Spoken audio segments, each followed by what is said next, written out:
Hi everyone, welcome to another episode of Ian.is.a Weirdo. One, I can't build on my brows and I can't get over how weird it looks. And then of course I didn't bother doing anything to my hair, so it is quite crazy today, so apologies for that, but if you're here, you're probably used to it. Today I'm going to talk about my coming out story as trans. We are celebrating and honoring Trans Day of Visibility, which is March 31st of every year. This year it happens to fall on Easter, which is kind of like, one, it can be difficult if you're celebrating both or just one to not let uh,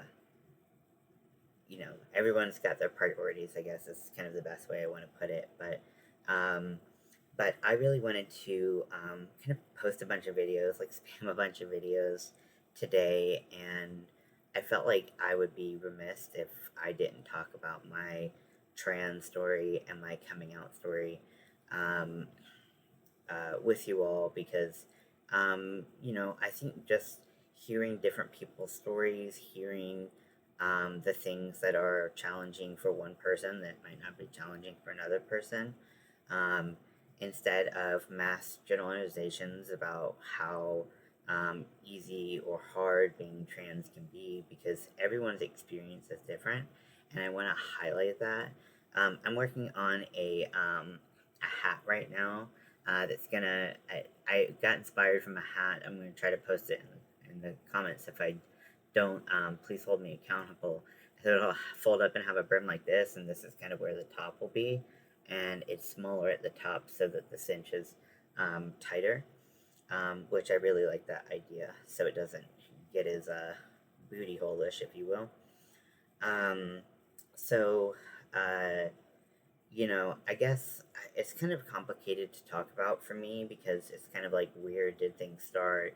Do I start just where I came out? Do I start where I kind of started to put together that I was trans and stuff like that? Um, uh, what I'm just gonna kind of jump around and hope that that is good enough, because that's my story, and I don't think a lot of people experience this like linear story of transition. I think that people who do share their stories about their transition, um, they kind of tell the highlights, and sometimes that can be a little bit confusing, um, because it may seem like one day this person's like perfectly fine identifying as cis, and then like the next day they're identifying as trans, and like that's not usually the case. I'm not saying that that can't be the case, but I'm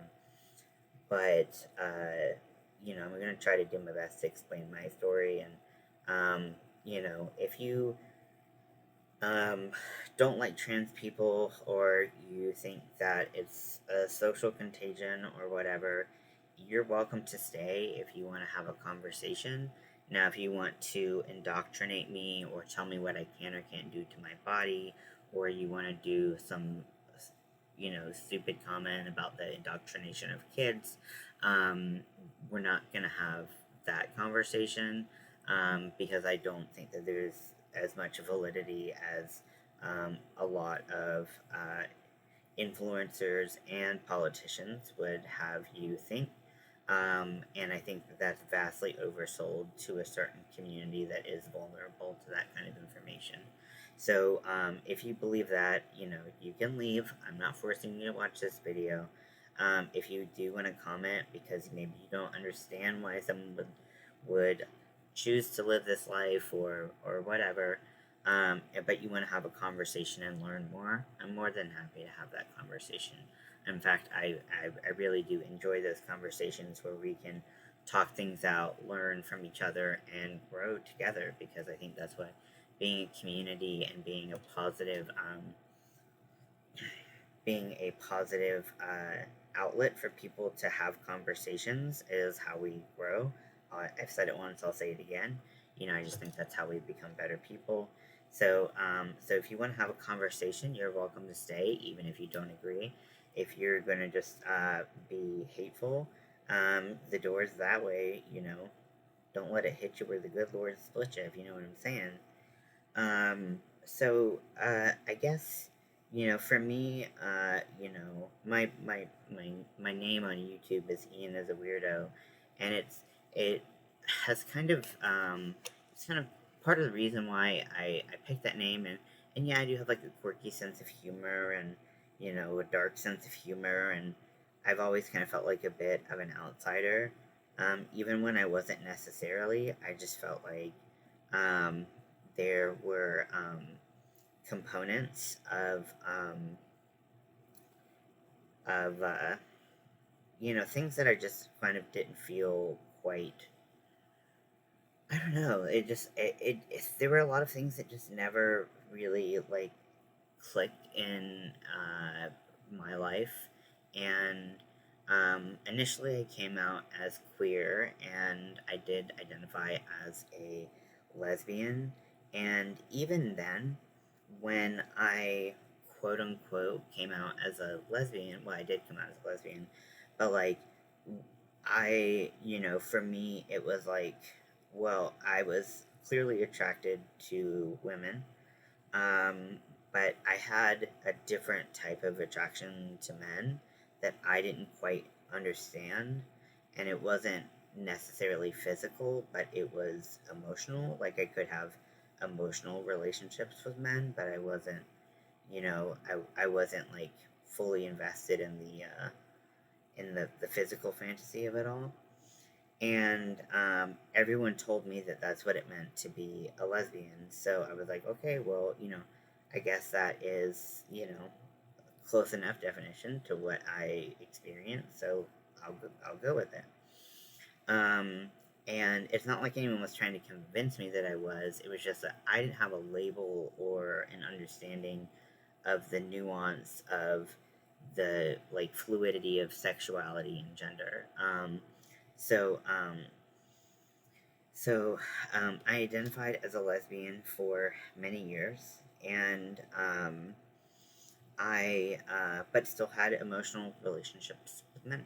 And, you know, while at the time I didn't quite know how to label that, because it wasn't like we were just friends, like it was much different than that. But so I wasn't unhappy before I transitioned. And I guess that's really like the story that I want to enforce is that there are a lot of people whose um, gender euphoria and gender dysphoria, um, you know, some people know pretty much their whole life that they are trans.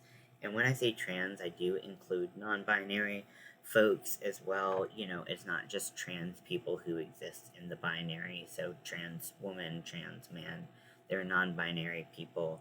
And in that, there's many subsections. So, like, when I say trans, I do include, like, the whole umbrella of transgender folks. Um, and so sorry, it's hard to multitask when your brain is uh, so, sorry, sorry. But one day, so I was in, so, you know, I do have mental health issues, which I think for people who are like anti trans, you know, who like to think about being trans as like a mental health issue, which it absolutely is not. That's like just not the case. That's a very antiquated way of thinking about things. Um, any modern psychologists and psychiatrists will absolutely not agree with that um,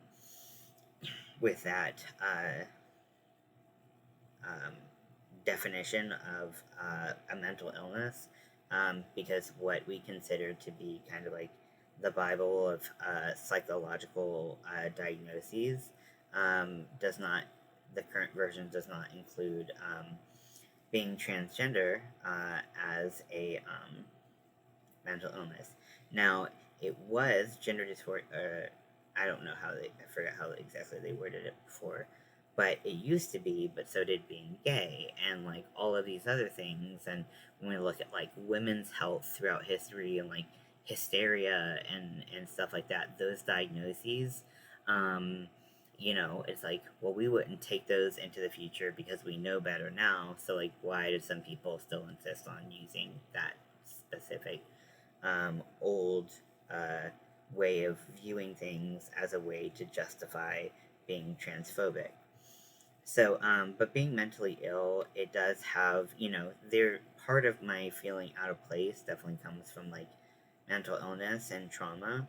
Um, but being trans has nothing to do with any of my mental health issues or any of my trauma. No one ever made me feel bad about identifying as a woman. I didn't sit there and think, wow, like, I'm suffering because I'm identifying this way.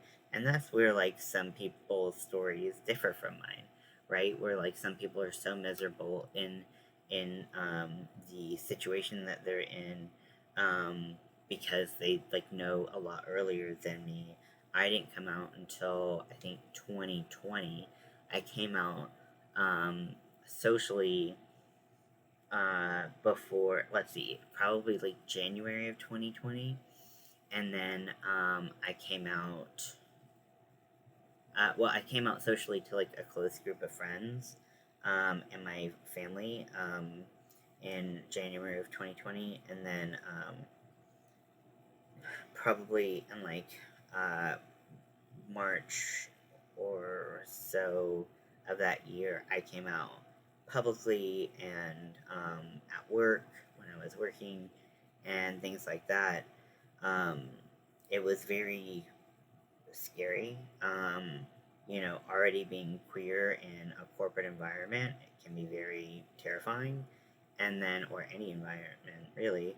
And then to add on to that, being um, trans, it just kind of seemed like I was the cherry on top of like um, a very confusing Sunday of just, you know, are people going to accept me? So I was very nervous coming out, but I knew it was something that made me happy.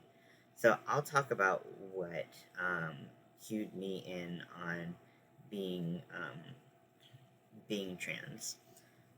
So on my being trans, and I think this happens differently for everyone. Whether people know very early on, or they find out later, or they feel like they're living a lie, or they're living their truth, but their the story of their truth evolves over time. Does that make sense? Um, so you know, I I'm switching to the blue. This is how it looks so far. Pretty good. Happy with it. Um, but I was in a residential treatment facility, and there was a person. So like growing up, like just to set the stage of like my coming out as queer, my coming out as trans, I didn't really have like a lot of people um, that I saw living openly queer or trans. And if I did see any exposure to them, like when I came out as a lesbian, the only other lesbian that I knew was Ellen DeGeneres. Like that's like, so it's not like I had this like influx of like people, um, you know, like it just was like I didn't really know what it looked like to be queer or to be trans. I just was trying to be myself. And I think that for me is like when I hear these like, oh, it's a social contagion, you're trying to, confuse people, it's like, well, I didn't have any sources, and if anyone indoctrinated me to be one way, it was indoctrinating me to be straight and cis, and it's like no one's fault, but like that just was that's that happens on more on average, so there's no like blame to be put on anyone for raising me that way or anything, or people addressing me that way or assuming whatever. But um, I so it's like, when I hear these stories, I'm kind of like, well, that's not really my experience. I kind of like can't relate to a certain degree, and I don't want anyone to feel pressured to come out or be anything they're not, you know? I just want to tell my story, and, you know, if you're unhappy and you see happy trans people, I'm thinking specifically of something said in like the PragerU D-Trans video, which was so fucking dumb. But but if you see trans people that are happy and you're like, well, I'm sad, I want to be happy, being trans will make me happy, that's just not the case. Like, if you are trans and you see other trans people being happy and you're like, you listen to their stories and you can identify with a lot of those points, well, maybe it's something worth like looking into, testing the waters, like stuff like that. And people act like it's like zero to transition and like, you know, zero to medical transition fully, like overnight, and that's just not the truth for pretty much anyone, especially people who don't um, have resources like monetarily, like that's not the truth that a lot of people live. So I hate that that's some kind of narrative. Um, and in fact, it actually makes it harder for trans people um, to transition because the narrative bleeds into medical care.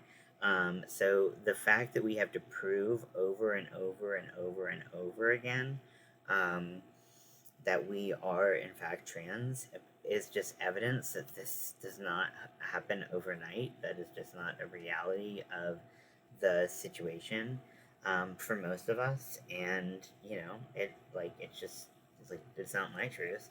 You know, I've been out since 2020. I did get on hormones. I did get on hormones in 2020.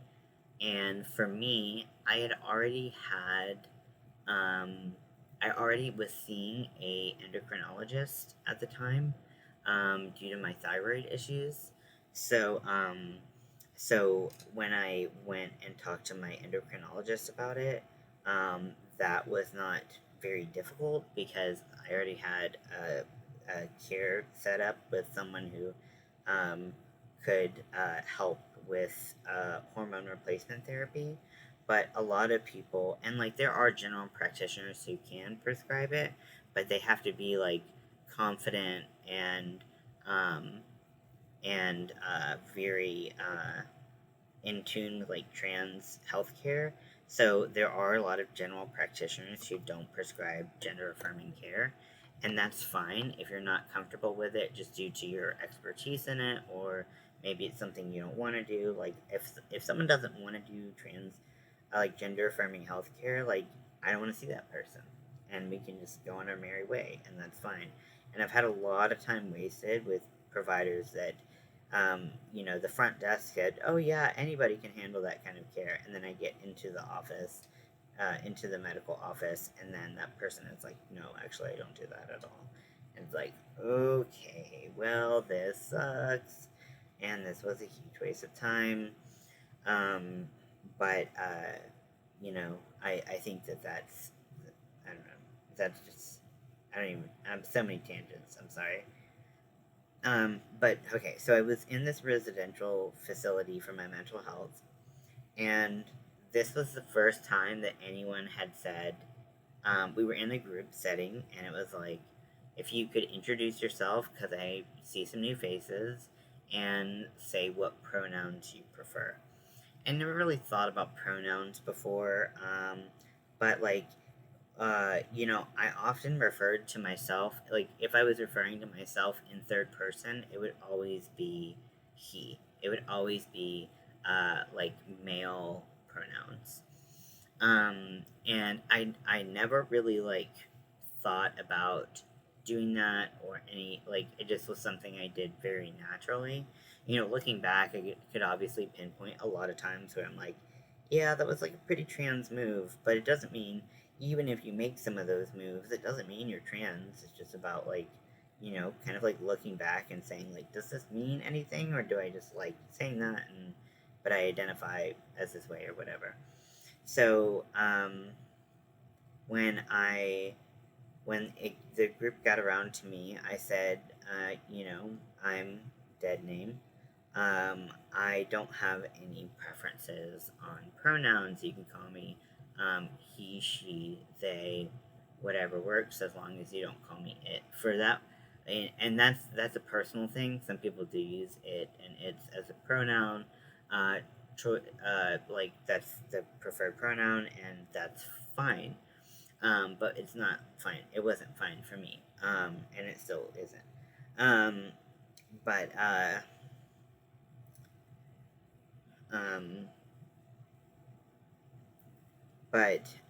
then, so after the group, I was hoping that people would have maybe gotten the hint.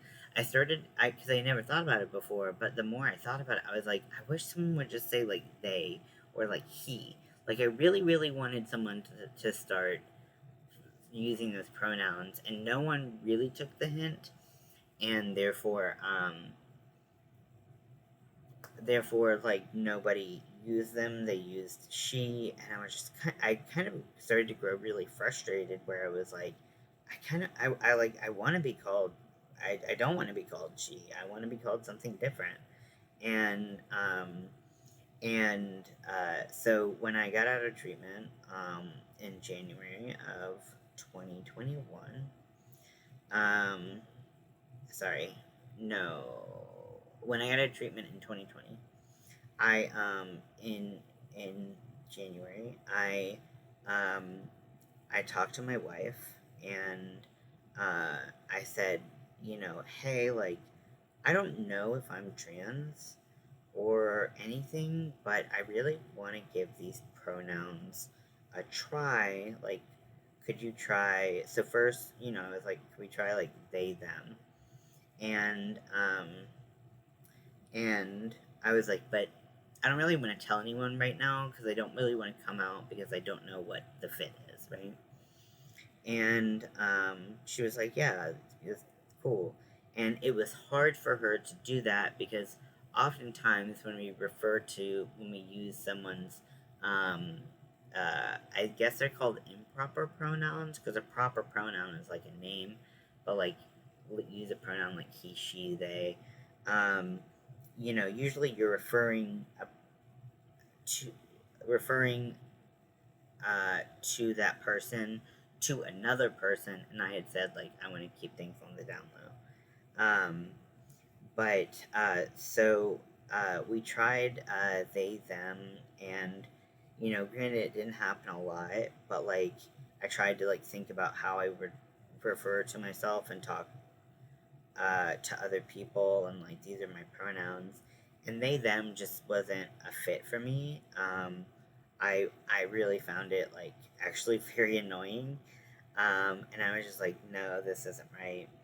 um, and that's like the thing is like it's about like experimentation sometimes, like because you just aren't really sure. um, so I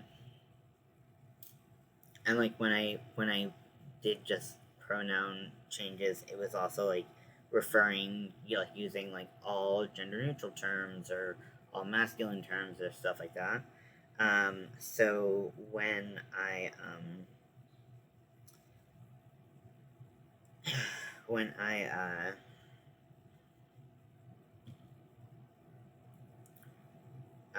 started using he him pronouns, I was like, no, like I don't really like this. Like, I don't feel like it's right. I don't feel like it's a good fit.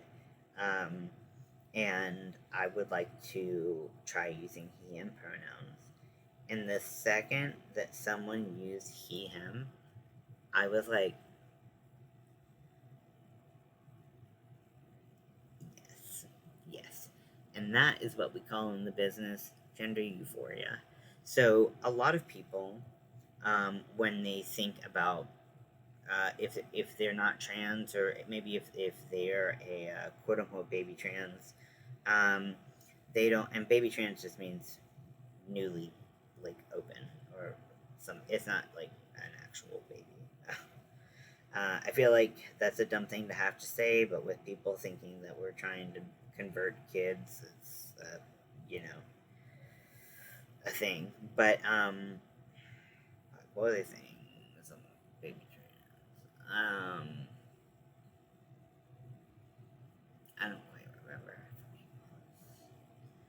Uh, but like, I mean, there's so many misconceptions about the trans experience and the trans community, and I think that like, oh, I think a lot of people are like, this the storyline of, do you feel like you were born in the wrong body, or something like that, is actually like really, it's pretty antiquated at this point, because what you know people have found is that the true marker of um, uh, transness, I guess, is like, it's not experiencing gender dysphoria. I did not experience gender dysphoria prior to coming out.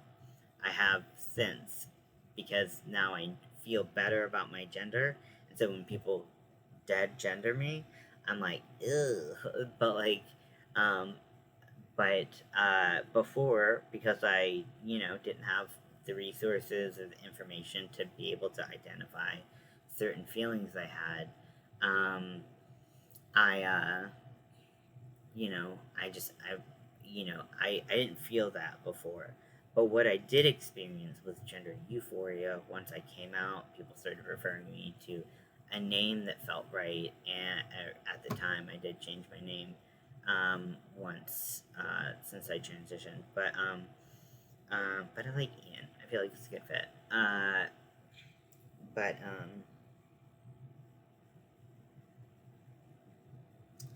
I um,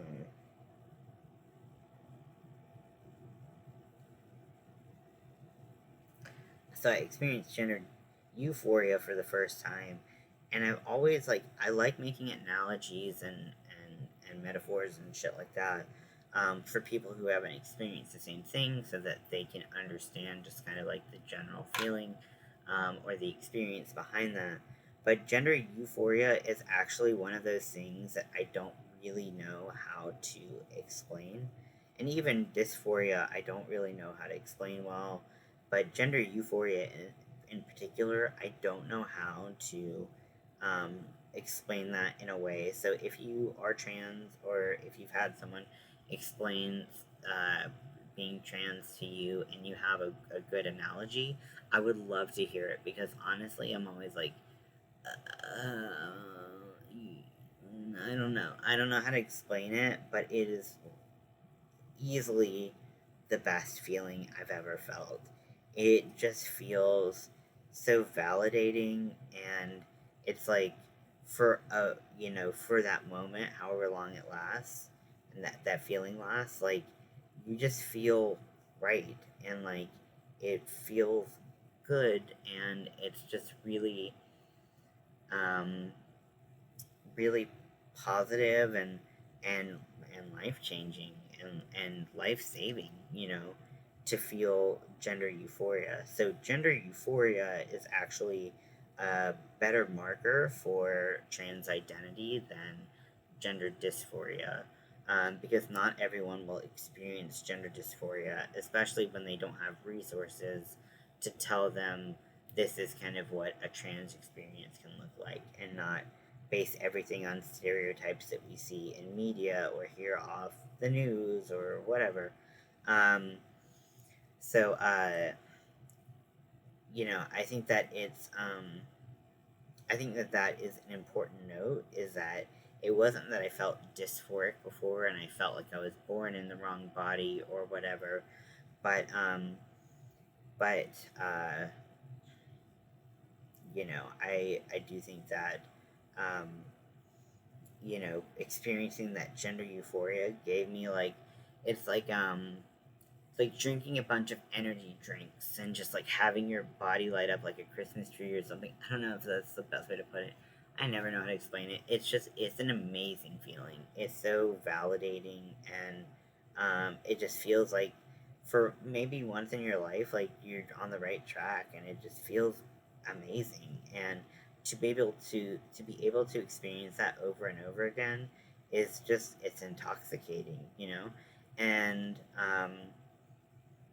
I kind of expect to get trolls in this video. I feel like anytime I talk about being trans or whatever, or even if I'm not talking about being trans, I feel like there's a high potential of trolls.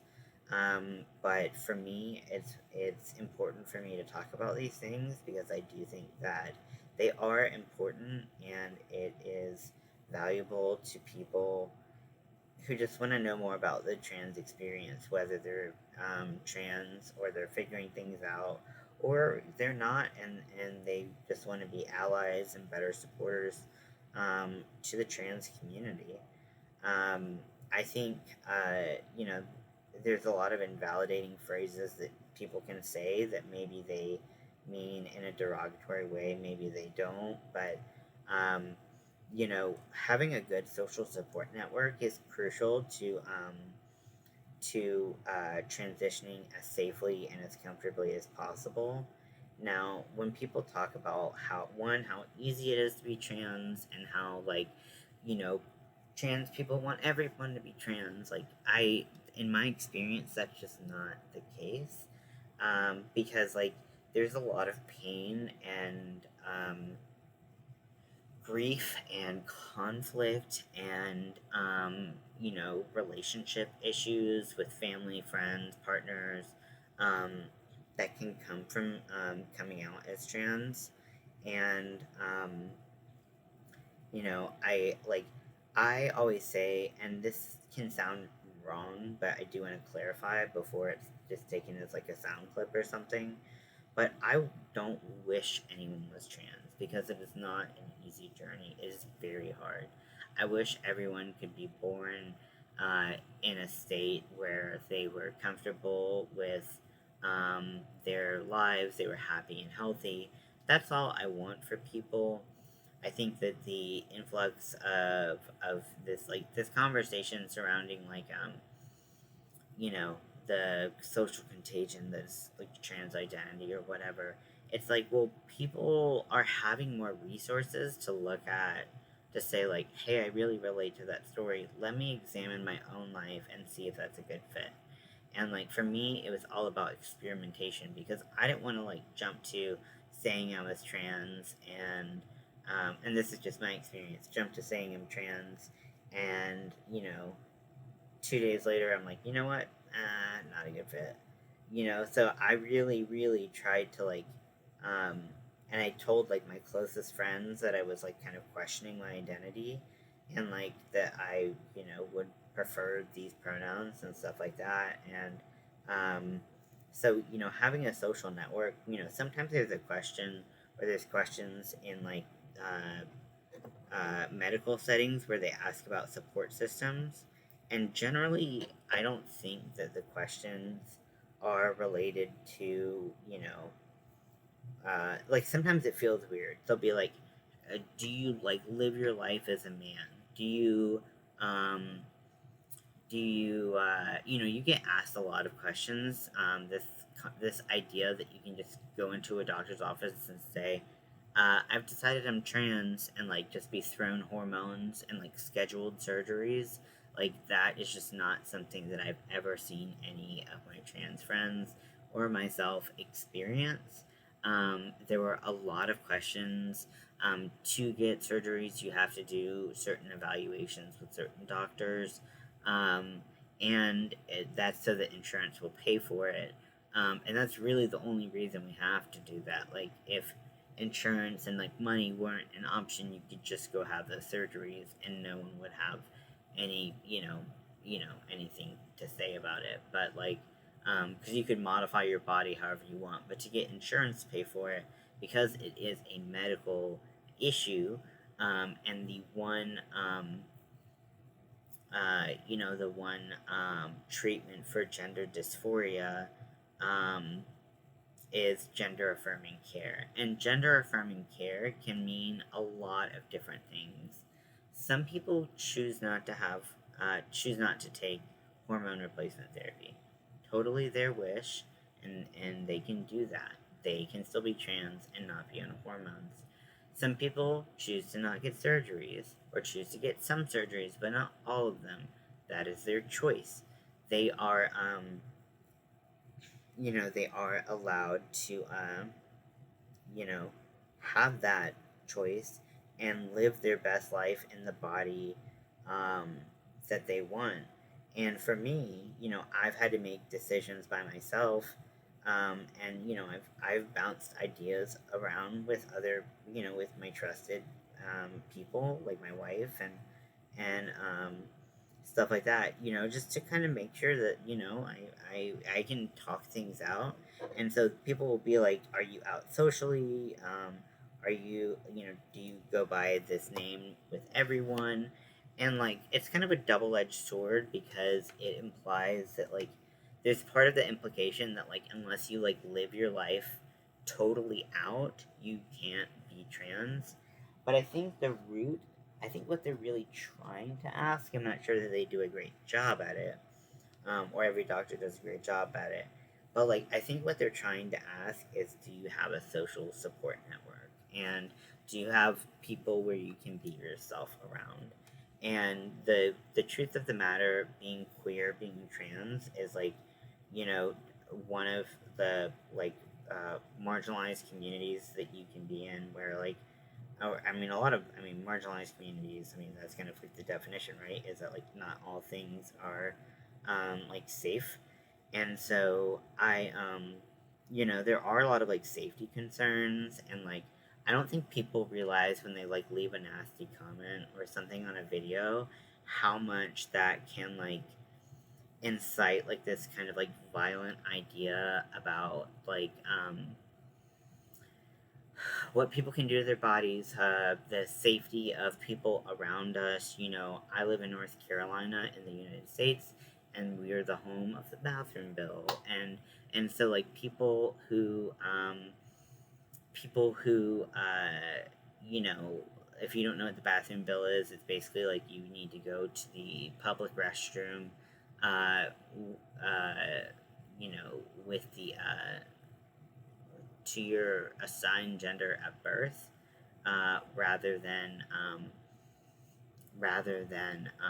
the gender that you identify with. And they've cited a lot of like, well, what if like a man in a dress pretends to be a woman and then goes and like assaults a woman in a uh, like restroom, and it's like, well, you're talking about someone who wants to assault people.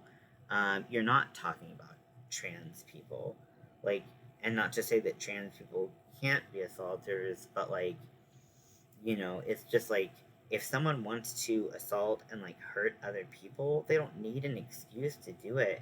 And like the thing is, like, and I'm just gonna be frank, like, if you gave a shit about women's safety, like, you would address like the backlog of like rape kits and things like that. Like, don't like it's always like positioned with like political motives, instead of like actually handling like the things that are outstanding and like do matter.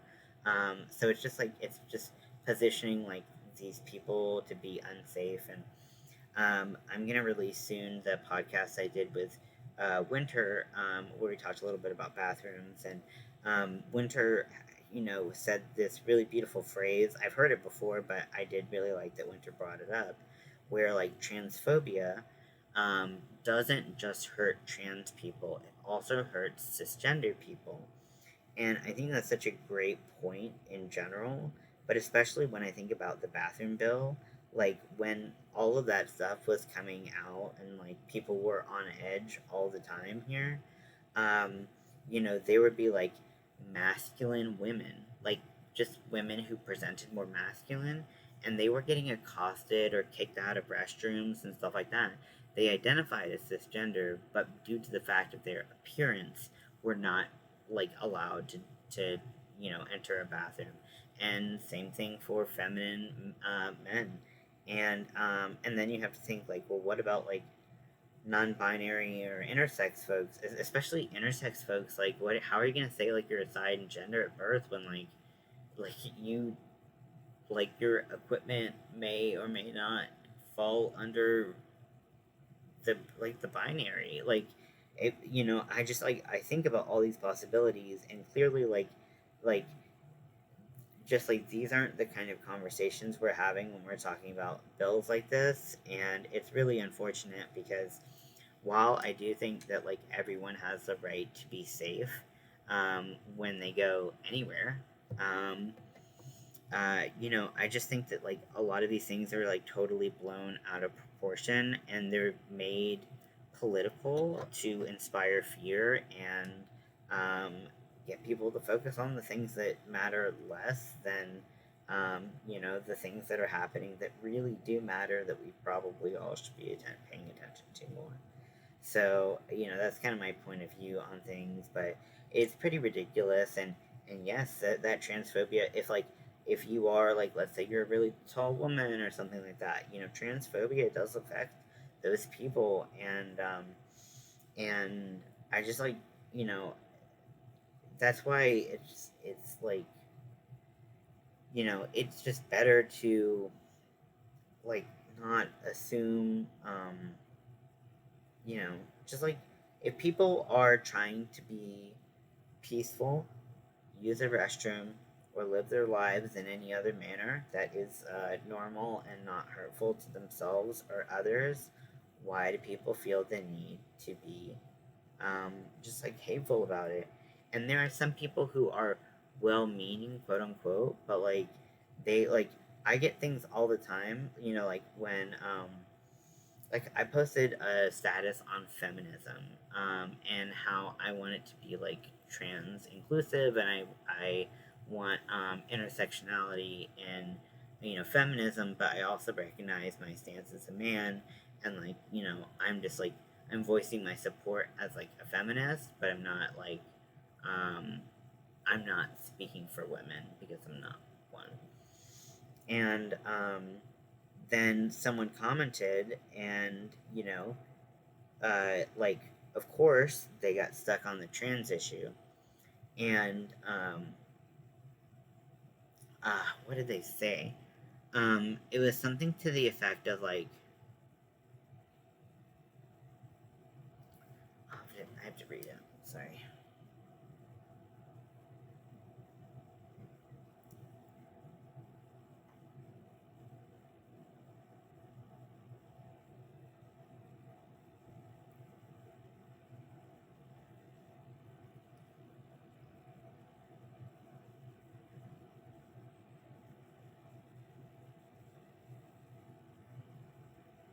Mhm.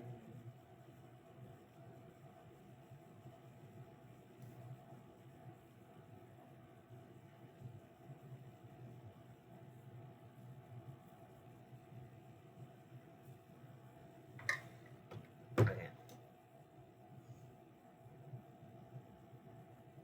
Okay. So someone wrote, I think people should be whoever they want to be. Period. However, when it comes to actual non-reversible changes, which a lot of the changes that a trans person can experience are reversible.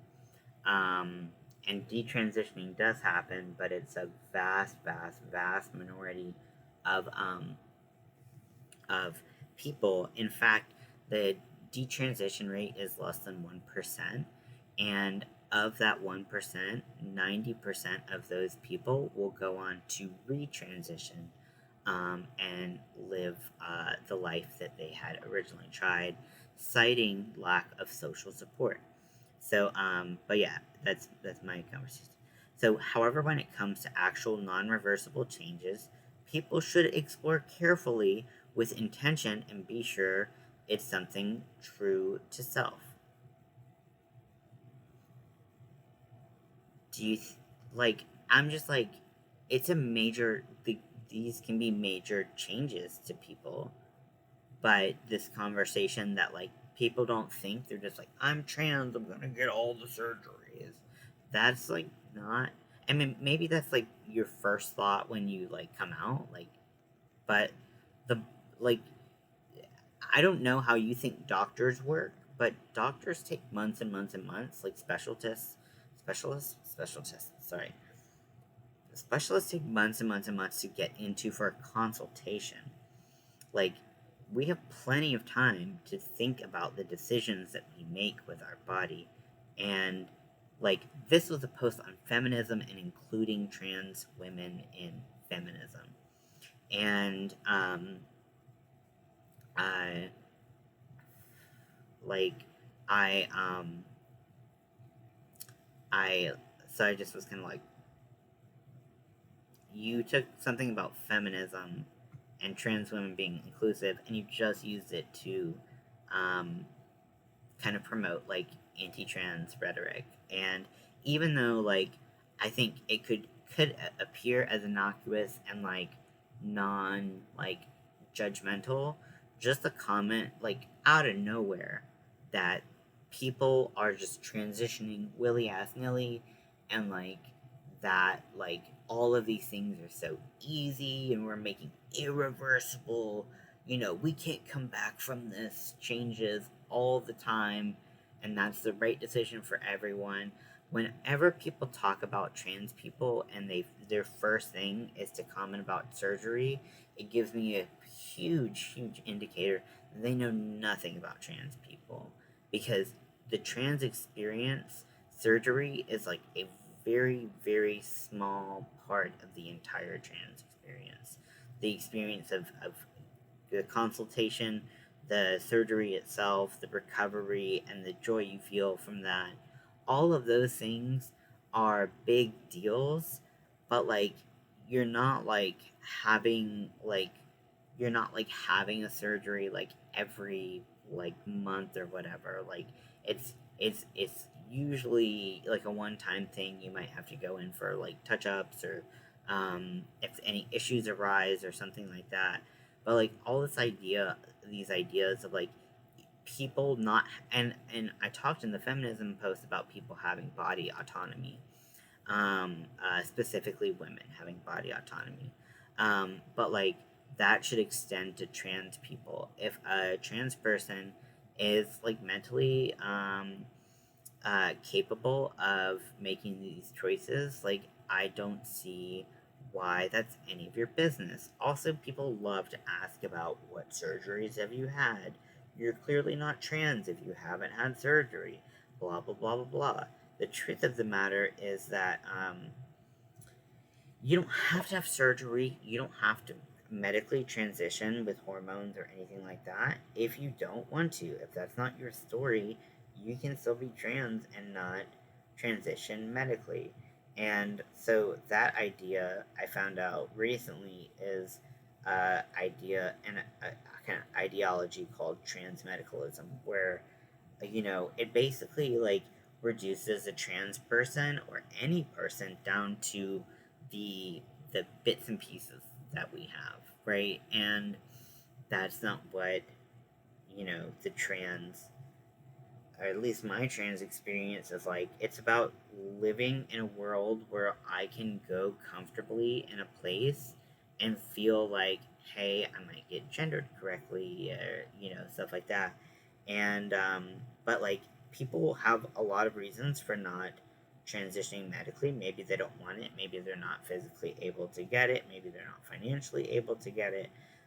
There's a lot of things, or and when you reduce a person's existence down to like the surgeries that they want, it is very weird. Like, I'm just gonna straight up put it out there. It's very weird. Because if someone was like, I don't even know how to relate, like, what to relate it to. Like,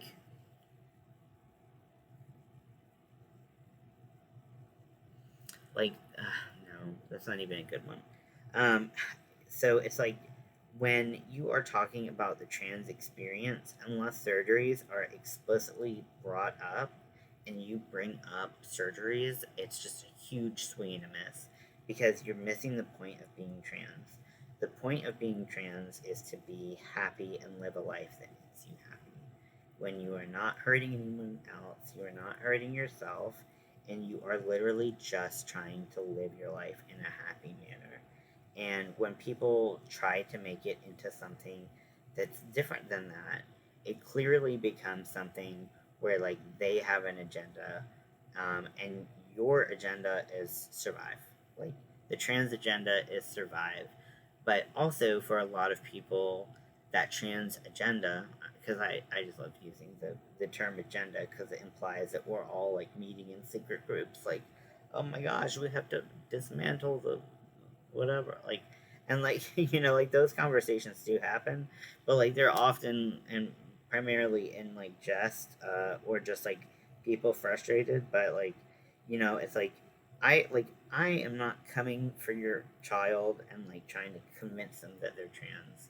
If they are trans, cool, I guess, like, cool, like, and having social support is like a big huge part of that. um but but I don't like, why would that be my thing? However, I do want to create a environment where trans people, adults and children, are able to be safe. Like, that's a priority. They're able to be safe and they're able to be happy, and um, that's the important thing, right? And so, if a kid is cis, I would never be the person who would be like, you have to be trans or whatever. I don't even know, like, I can't even, like, I don't even know how to, like, jokingly say that because it's just not a reality. It's so weird. It's so weird that people think that. But, like, we've also seen this with, like, a lot of social movements in the past, here in America, where, like the gay civil rights movement, oh, well, now every, person's gonna think they're gay and like blah blah whatever. And it's just like, that just, if you're not queer, if you're not gay, if you're not trans, then you're not, and it's fine. I don't, everyone in the world doesn't need to be trans.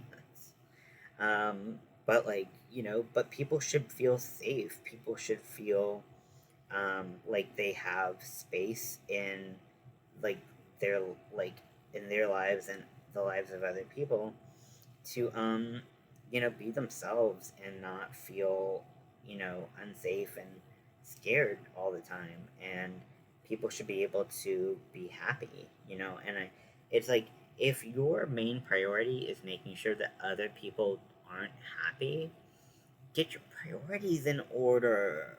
Come on now, like, really,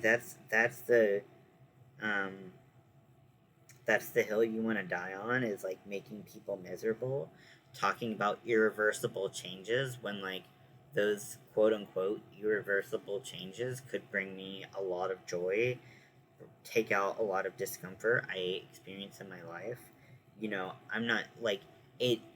I don't think a lot of people mean to be transphobic when they say stuff like that. I really don't. But like, it is. It's like, you know, uh, this is an extreme example, and you can say that it's a bad example all you want because I really have trouble explaining things. But it's like, let's say someone was born with a cleft palate, and so maybe they have like an opening, around their mouth, that didn't fully form, um, in during their gestation and childhood, and so it's like, well, you were born this way, and I know, and let's put it in a position where it's not dangerous to the person.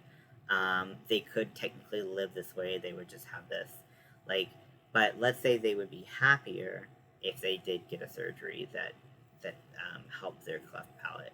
Um, like, why? And they make that choice, and a lot of those choices are made when people are very young. Um, and so it's like, well, granted, it's like cosmetic in a sense where this person is not having any health issues as a result. But I don't even know if that's like realistic. Sorry again about the bad example.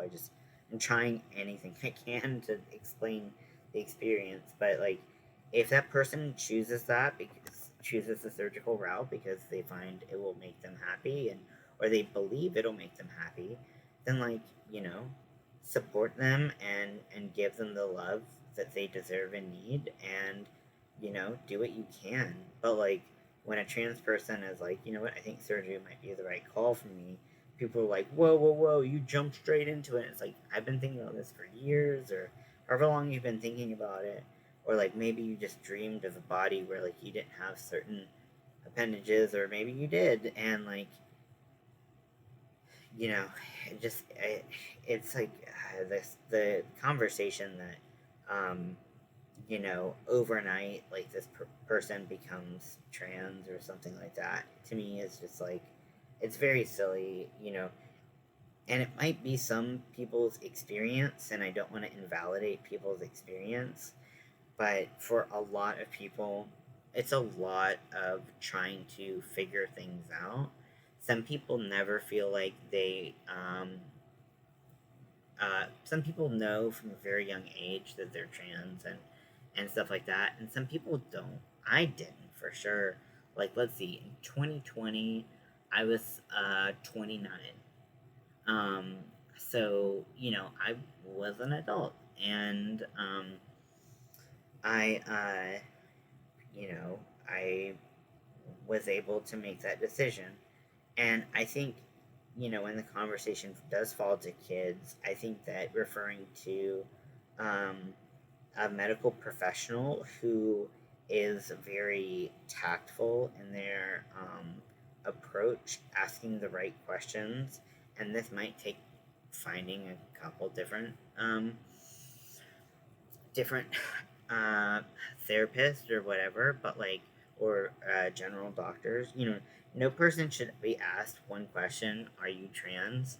And if that question's yes, they just are thrown on hormones.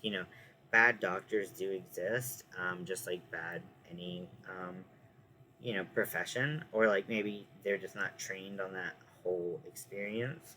Um, but that shouldn't be like that one question shouldn't be like how people are thrown into the trans experience, because that wouldn't be comfortable for anyone, even the people that are in fact trans.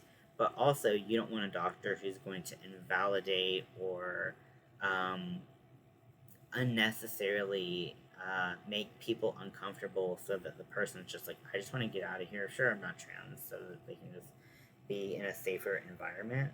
So it's, kind of like a, balancing act of making sure someone's affirming, but also asking the right questions. And what the right questions can be would be like, how, what, what makes you feel like being, trans, or having a trans identity? What feels right about that to you? And how do you feel about that? Have you told any friends? Have you tried using different pronouns? And getting people to think about the process of gender, because gender does, um, does like live on a spectrum. So, if we kind of talk about like the, you know, well, what kind of, what things do you want? But also having, say, if a person says I'm trans, be like, okay, well, what pronouns do you like? Do you have a name? Are you comfortable with your given name? All of this stuff, and asking the right questions. And maybe this person, being like, transitioning socially isn't a necessity to be trans or to get medical help. But I think, like I said, I hope that those questions are asked because they want to make sure you have a good support system, because that is a huge, huge, huge, I'm not exaggerating when I say this, lifesaver when it comes to being trans, because you are going to be met with hate, distaste, prejudice, discrimination, all of those things. You're going to be met with those pretty much your whole life going forward. So, having a good support system where if someone, did something that upset you or made you feel unsafe, you could rely on people to talk to and things like that. Having a good support system is very critical, and I can't emphasize that enough. It is important. Um,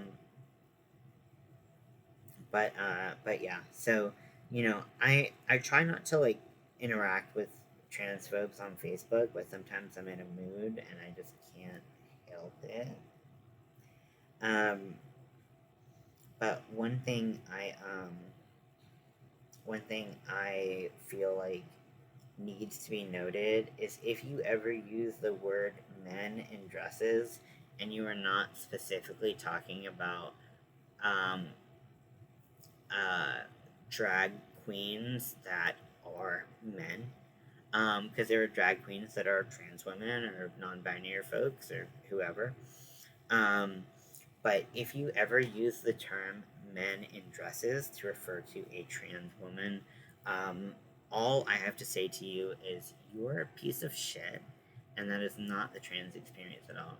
When you transition, you that's like when a trans woman transitions and wants to wear a dress, if they want to wear a dress, then I mean, literally clothes shouldn't have a gender anyways, but because that's just kind of silly, right? People can wear whatever they want, and fine, whatever. Like people have been doing it for literally millennia, millennia, and but like, okay, now now we're gonna say it's a problem or whatever. I just wiped up from my brow. But if you say that trans women are men in dresses, like just fuck all the way off, you know. Or if you like talk about a trans person, you use the improper pronouns even when corrected. You use the wrong name even when corrected. Um, like you are being that's a transphobic action. Like and you might be like, well, that's what their legal name is, blah blah blah, and like, okay, well, you know, and there are some times where it's appropriate to use someone's legal name, even if they haven't changed their name. And the whole conversation about you have to change your name legally um, to be trans or whatever, like that's just not true. Like the name changing process is different everywhere, but it's very complicated pretty much everywhere.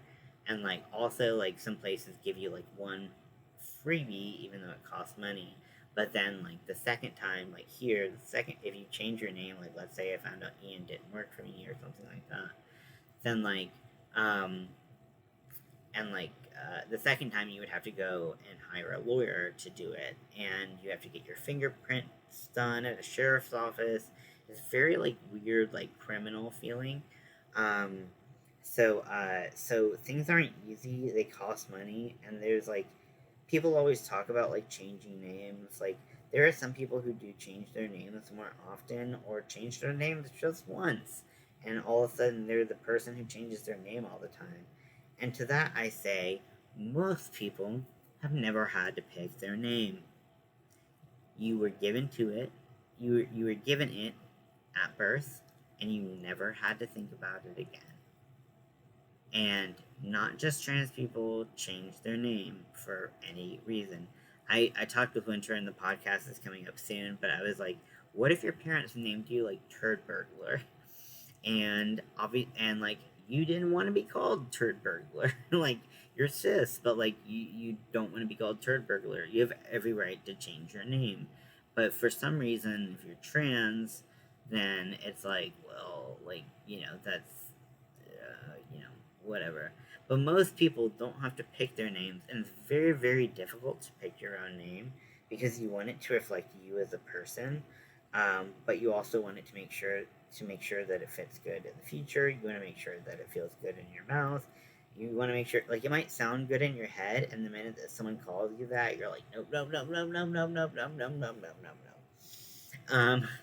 And so, like, that's what I had to experience for myself. And so I just like, people who are impatient with people who are having trouble finding the name that fits them. It is a very hard process. I could talk, about my experience going to bathrooms and things like that, but I don't want to, I've already talked for over an hour here, and I really just want to convey that, all I want for people is to be happy and healthy and to be able to live a life that enables that, and and uh, you know, sorry, enables that. And if they're not, again, I always say, if you're not hurting yourself or anyone else, why not? Like, why can't people just be what makes them happy?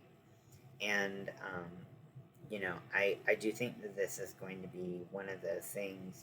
I often look back at history and the civil rights movements of,